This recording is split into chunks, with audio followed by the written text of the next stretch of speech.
Incendiário comigo aqui, eu preciso de pelo menos 40 incendiários hoje. Eu não sei se você reparou, mas a gente expandiu a igreja e a gente já tá full house, já tem gente lá na arquibancada no final. Então a gente precisa aumentar o número de incendiários para equilibrar aqui com o número de visitantes, ok? Você tá comigo? Bom, hoje eu não vou trazer um sermão, eu quero trazer só uma reflexão, porque a gente vai ter um momento ainda com... Obrigado pelo ar, glória a Deus por isso. A gente vai ter um momento ainda profético com a Bethel, mas a gente teve nessa semana uma perda que foi notícia em todos os jornais. E se você ainda não sabe, essa semana aconteceu um acidente e uma artista super famosa no Brasil, e mais do que isso, ela tem um carisma, até com pessoas que não curtiam necessariamente o seu estilo musical, que é o meu caso, mas o carisma dela é algo que é inquestionável. E pela manhã eu lembro de ter visto a notícia, caiu o avião da Marília Mendonça, mas ela e todos os passageiros estão bem. E eu acho que 20 minutos depois aparece a nota de falecimento, e a única frase que para mim ficou muito claro o tempo inteiro, eu pensei nisso, é que a vida é um sopro. Talvez você tenha pensado nisso nessa semana, talvez você tenha lido alguém que falou sobre isso essa semana. E se você não teve essa oportunidade, eu quero, através da reflexão de hoje, gerar essa oportunidade da gente refletir. A vida é um sopro. Você pode declarar isso comigo? Diga: a vida é um sopro. Isso não é um pensamento negativo ou vitimista, não é um sentimento de se sentir menor do que realmente somos. É só uma forma da gente refletir o quão limitado é a nossa matéria. E isso faz com que a gente perceba o quão poderoso é a eternidade. Eu queria te pedir, em nome de Jesus, a não se distrair, olhar para cá. Eu queria pedir para que nenhum voluntário se mova, porque todas as vezes que a palavra é liberada, só existem dois caminhos. Não tem neutralidade no reino. Quando a palavra é liberada, ou ela traz juízo, ou ela traz salvação. E eu quero construir com você uma ponte para a eternidade. Tem pessoas que vão acessar a eternidade hoje através de uma rendição total a Jesus. Você está comigo? É para isso que Deus chamou a gente. É para isso que Ele estabeleceu a igreja. É uma agência do céu na terra. É como alguém que libera bilhete para a eternidade. A diferença é que você não precisa pagar por ele. Jesus já pagou. Já está pago, amém? Então tem uma passagem que está em Tiago 4,14. Diz assim: vocês não sabem o que acontecerá amanhã. O que é a sua vida? Vocês são como a neblina que aparece por um pouco e depois se dissipa. E eu lembro que essa passagem me marcou porque eu li num livro de alguém que foi um dos mestres que ajudou a construir a minha cosmovisão, os meus fundamentos da fé, que é o pastor Drummond Lacerda. Tem um livro dele que ele fala exatamente sobre isso. A vida é como um homem que acorda pela manhã, olha pela janela, tem serração lá fora, ele vai para a cozinha, prepara um café, e quando ele volta, a neblina já se foi. Essa é a duração da nossa história comparada com a eternidade de Deus. É um sopro, passa muito rápido. E eu queria de verdade que você deixasse essa palavra construir algo em você. Pastor, você não acha que vai ficar muito down? Não, down é alguém que poderia ter ouvido falar sobre a eternidade. Através da minha vida, não ouvi, porque a gente usou o púlpito para qualquer outra coisa. Isso é down. A gente está exercitando aqui, manifestando o ministério da reconciliação. A Bíblia diz: fomos reconectados com Deus através do sacrifício físico de Jesus. Mas não só isso, recebemos também o ministério da reconciliação, através do qual Deus nos convida agora para sermos canais para a eternidade. Você é uma ponte que leva pessoas para a eternidade. Sabe, sacerdote, se eu não me engano, no latim, na sua origem, significa pontífice. Pontífice nada mais é do que construtor de pontes. Todo sacerdote tem o ofício de construir pontes. Nós somos, depois da nova aliança, estabelecidos como reis e como sacerdotes. Nós governamos na terra e nós apontamos para o céu. Nós governamos na terra e nós levamos pessoas para os céus. Esse é o ministério que Deus confiou para você. Você é um construtor de pontes. Quando você abre a sua boca e fala de Jesus para alguém e essa pessoa é tocada pela vida de Deus, você construiu uma ponte conectando essa família com a eternidade. Você está comigo? E é sobre isso que eu quero falar nessa manhã. A vida é um sopro, irmão. A vida é um sopro. Alguns momentos que a Zinha já até me questionou por falar tanto isso. Amor, você não acha que você fala demais sobre isso? Sobre a experiência de quase morte, repensar e tratar todos os dias como se fossem os últimos. Mas cada dia mais, em especial nesses últimos 2 anos que estão sendo insanos, eu nunca vi a gente perder tanta gente especial como nesses 2 anos. Pessoas da família, pessoas próximas, pessoas que são referências para a nossa geração. 2019, 2020 e agora o finalzinho de 2021 é uma janela na história da nossa geração que precisa ser levada em consideração. Eu sempre penso nessa perspectiva, irmão. Como eu não sei quando vai ser o último dia, eu preciso tratar todos eles como se fosse a última vez, porque um dia eu vou acertar. Para pensar. Quem estava no último show da Marília Mendonça não tinha ideia que aquele seria o último show. Para pensar. Ela não tinha ideia que aquele seria o último show. E a pergunta que eu sempre me faço quando eu vou pregar a palavra em especial é: se eu soubesse quando seria a minha última mensagem, o quanto eu me entregaria nela? Então, como eu não sei, eu preciso me entregar como se fosse a última vez, todas as vezes. Se aquela fosse a última vez, quão diferente seriam alguns abraços que a produção daria nela? Quão diferente seria o público cantando as músicas junto com ela? Agora vamos trazer isso para a nossa realidade. Se Deus deixasse a gente saber quando é a última vez, como seria a tua adoração no último culto? Como seria a tua entrega no último culto? Como seria a nossa generosidade no último culto? Para onde eu vou, o saldo da minha conta não interfere. Então deixa eu gerar frutos que vão frutificar na eternidade. Deixa eu semear na vida de famílias que mesmo quando eu não estiver aqui, vão estar sendo tocadas por algo que eu ajudei a construir com Deus. Como seria o nosso louvor se fosse o último louvor?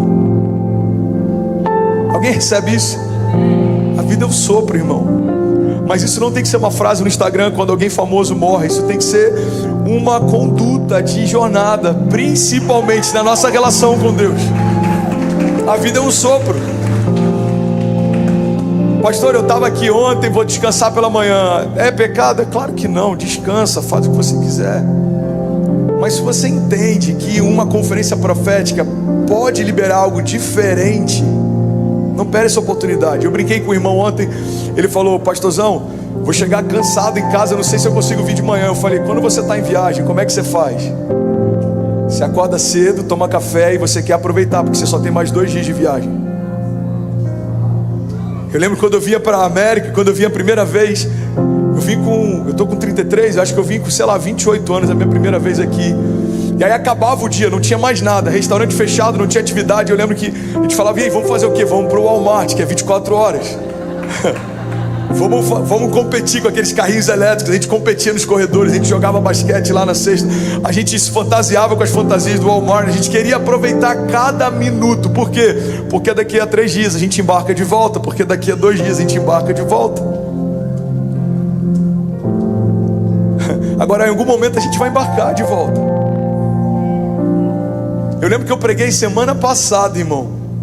Semana passada eu falei, olha que incrível isso. Eu falei: gente, é incrível quando Deus cura. O que a gente não pode esquecer é que a cura, mesmo sendo poderosa, ela é limitada. Porque Deus curou meu coração há 5 anos atrás, mas em algum momento, algum dia, Ele vai parar de bater. Chegou a minha vez. Pode ser daqui a 60 anos, daqui a 20 anos, daqui a 2 anos, eu não sei. Mas algum dia Ele vai parar de bater. Então guarda isso. A cura que toca o físico é poderosa para testificar, edificar, apontar, revelar, manifestar. Mas a salvação continua sendo o maior milagre liberado por Deus debaixo dos céus e sobre a face da terra. Porque o meu corpo vai morrer um dia, mas o meu espírito, estando em Deus, permanece com Ele para sempre. É por isso que a gente foi chamado, irmão. Anunciar o ano aceitável do Senhor, o ano em que cativos serão libertos, enfermos serão curados e filhos voltam para a casa do Pai. Às vezes a gente tem um pensamento equivocado sobre a eternidade, e tem muita gente que acha que a eternidade começa quando a gente morre. Mas eu queria compartilhar isso com você. Você está comigo? Alguém está recebendo algo de Deus? a eternidade não começa quando você morre. A eternidade já está acontecendo. Olha para mim. A eternidade já está acontecendo. O timer já foi ativado. O que vai diferenciar quando a gente morrer é para onde a gente vai. Deus está dizendo, você pode escolher o que você quiser, você pode fazer o que você quiser, mas ainda assim Ele fala, mas escolha a vida. Você pode escolher o caminho que você quiser, mas me escolha. Já me perguntaram, pastor, se Deus é tão poderoso, por que Ele não destruiu o inferno no princípio? Irmão, porque a relação com Deus tem que ser uma escolha, não é falta de opção, é uma opção. Qual seria a graça de escolher a Ele se não tivesse nenhuma outra opção? Para mim, fundamentalmente, não tem sentido. Eu estava até falando com o Steph esses dias, com algumas pessoas do Steph. Por exemplo, descontar o dízimo em folha, para mim não faz sentido. Porque qual é o poder de um princípio que eu cumpro se eu não tive nenhuma oportunidade de quebrá-lo? Não tem como eu não dizimar, porque é descontado em folha. Então como que esse princípio tem força se não havia uma oportunidade de não cumpri-lo? O princípio tem força quando eu poderia escolher qualquer outra coisa, mas eu escolho o princípio. A minha relação com Jesus tem força quando eu poderia ter me relacionado com qualquer outra coisa, mas eu escolho Jesus. A minha jornada com Deus tem força quando eu poderia ter escolhido escrever qualquer outra história, mas eu escolhi a história que Ele escreveu para mim. Foi uma escolha. Agora não vivo mais eu, mas Cristo vive em mim. Você está comigo? Faz sentido. É por isso que a fidelidade é tão poderosa. Você poderia ter escolhido qualquer outra pessoa, mas você escolheu mais um dia a pessoa que Deus deu para você. E no dia seguinte, de novo, no dia seguinte, de novo. É um princípio.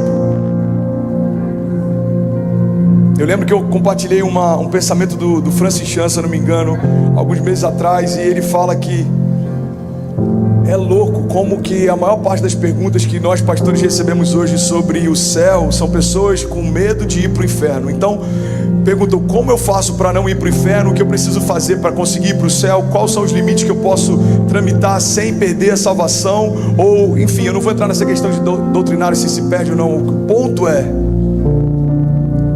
que a crise da nossa geração é que a maior parte das pessoas tem buscado o céu só como um livramento para não ir para o inferno. Mas o céu não deve ser um lugar desejado porque a gente não foi para um lugar pior. O céu só tem graça porque Deus está lá. Porque qualquer lugar sem Deus se torna um inferno. Qualquer lugar com Ele se torna céu. Você está comigo? Jesus resistiu no meio do deserto. Era calor, ele estava com fome, estava sendo tentado não por um principado ou potestade, pelo próprio Satanás. Mas ele resiste no deserto. Adão se perde no paraíso. Os lugares se tornam especiais por quem está lá, irmão. O céu é um lugar que eu desejo estar, porque o meu Pai está lá. Você está comigo? Diga amém. A vida é um sopro, irmão.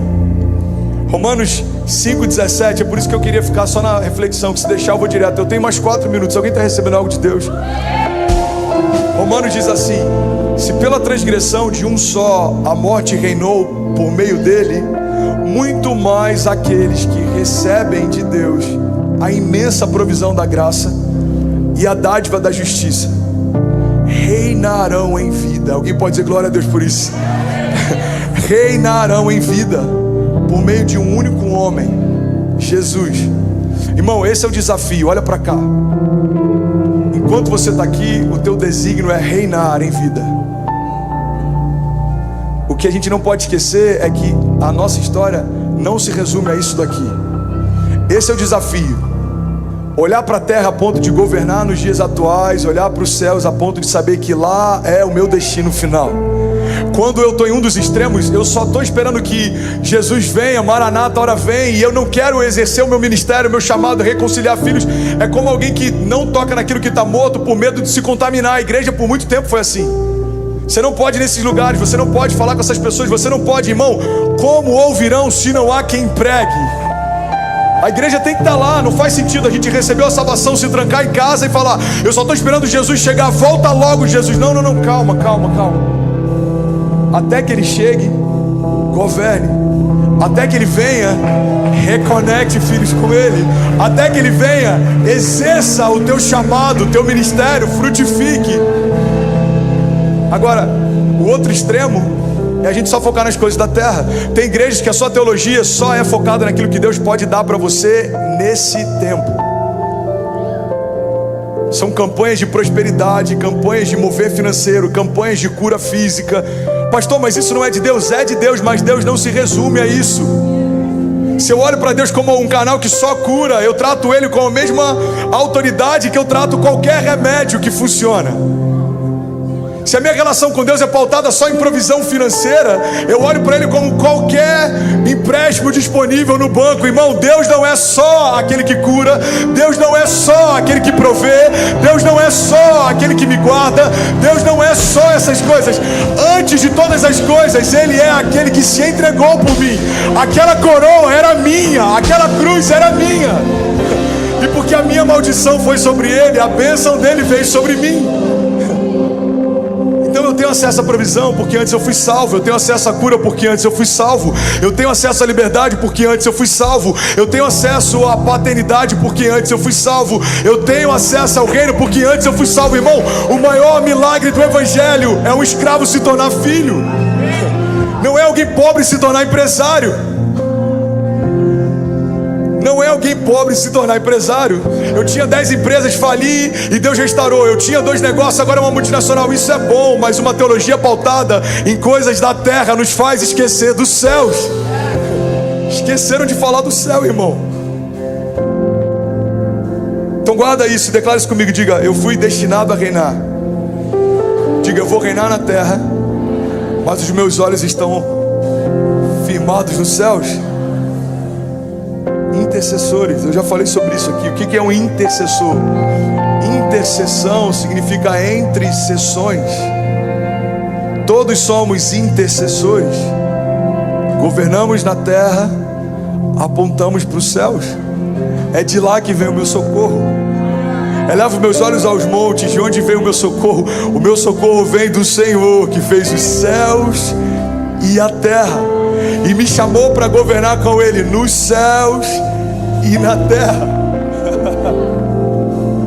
Filipenses 3:20, eu estou finalizando e o music pode subir. Diz assim: a nossa cidadania, porém, está nos céus, de onde esperamos ansiosamente um Salvador, o Senhor Jesus Cristo, pelo poder que o capacita a colocar todas as coisas debaixo do seu domínio. Ele transformará os nossos corpos humilhados para serem semelhantes ao seu corpo glorioso. Essa é a hora que alguém glorifica, essa é a hora que a gente celebra. Eclesiastes 3:11 diz: porque Deus pôs no coração do homem um anseio pela eternidade. Olha para mim, abaixa só um pouquinho o volume aqui da guitarra. Olha para mim, olha para mim. Você sabe por que a gente está tão ansioso? Porque Deus colocou em nós um anseio pela eternidade. Só que a gente está tentando preencher esse anseio com coisas que são temporárias e não preenche. E a gente não entende porque está cada vez mais ansioso, porque a gente continua tentando se alimentar com coisas que não suprem a fome que a gente tem. A fome que a gente tem é fome de Deus. A fome que a criação tem é fome pela eternidade. Deus colocou em você. Então guarda isso, irmão. Eu não consigo preencher o vazio da eternidade com nenhuma outra coisa senão a presença do Deus eterno. Nada na terra é capaz de preencher o vazio que habita em você. Eu sei que você já ouviu isso tantas vezes, e alguns de nós ouvimos tantas vezes, que a gente considera quase como um jargão evangélico, e a gente nem entende mais o poder que essa declaração carrega. Existe um vazio no coração do homem do tamanho de Deus. Só Deus pode preencher. Você está comigo? Tem uma frase do C.S. Lewis que ele diz: eu descobri em mim mesmo desejos os quais nada nessa terra pode satisfazer. A única explicação lógica é que eu fui feito para um outro mundo. Cara, isso é muito poderoso. Vocês conseguem me enxergar ainda com tanta fumaça? Vocês estão aqui? O pessoal da fumaça está bem empolgado nas últimas semanas. Está parecendo com aquele show do Gustavo Lima que virou meme. Eu tô achando que é o mesmo voluntário que estava lá. Foi dispensado, veio para cá. Vigia, hein, Léo? Só se vive uma vez, hein, meu filho? A vida é um sopro, mas não precisa também ter tanta fumaça. Eu descobri desejos que nada nessa terra é capaz de suprir. Só tem uma explicação lógica. Eu não fui feito para esse mundo.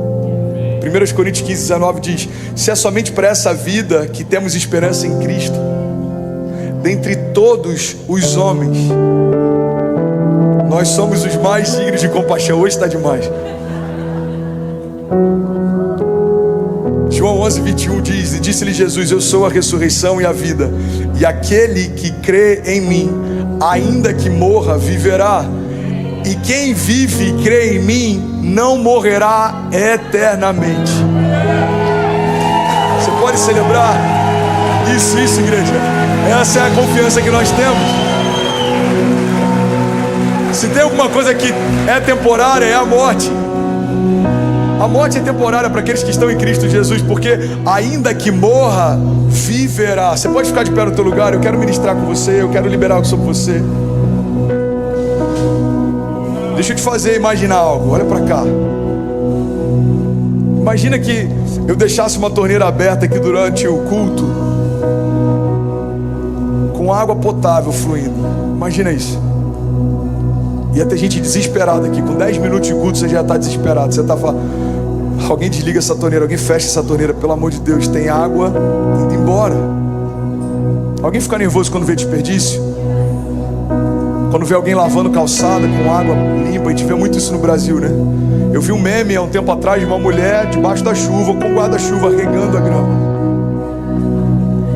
Tem gente que não está satisfeita em desperdiçar, ela quer desperdiçar com força. Então imagina, uma torneira aberta com água fluindo. Nos primeiros 10 minutos você está incomodado, nos primeiros 20 minutos você está revoltado, depois de meia hora você não está entendendo por que tanto desperdício. Eu queria que você entendesse que é assim que os céus olham para a gente, enquanto a gente ainda não entendeu o motivo pelo qual foi gerado.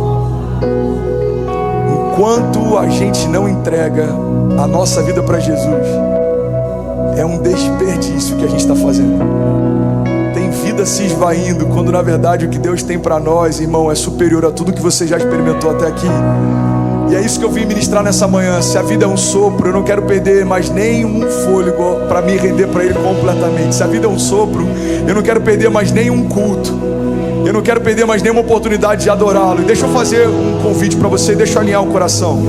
Se tem alguém que está aqui, talvez o teu coração se fechou para algo que eu falei, algo que você não concorda com a administração ou com o louvor, algo que você não concorda com voluntários, deixa eu te fazer um convite.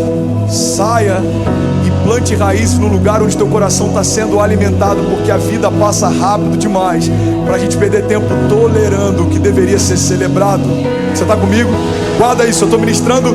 Nenhum pastor que não tem um coração saudável falaria o que eu estou te falando, irmão. Se você entende que existe algo de Deus, que Deus trouxe você para esse lugar, que Deus quer plantar você nesse lugar, então firme estacas, estabeleça raízes.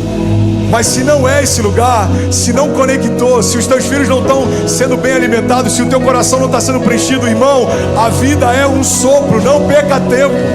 Eu quero declarar isso sobre você. Você nunca mais vai ficar onde você é tolerado. Deus não te chamou para ser tolerado, Deus te chamou para ser celebrado. Você não vai administrar problemas. Problemas não são para ser administrados, problemas são para ser resolvidos. Você não vai olhar mais para o Evangelho como uma anestesia para a sua dor. O Evangelho não é para anestesiar a sua dor. O Evangelho é cura sobre toda a dor. Não é feridas que não doem mais, são feridas que não estão mais abertas.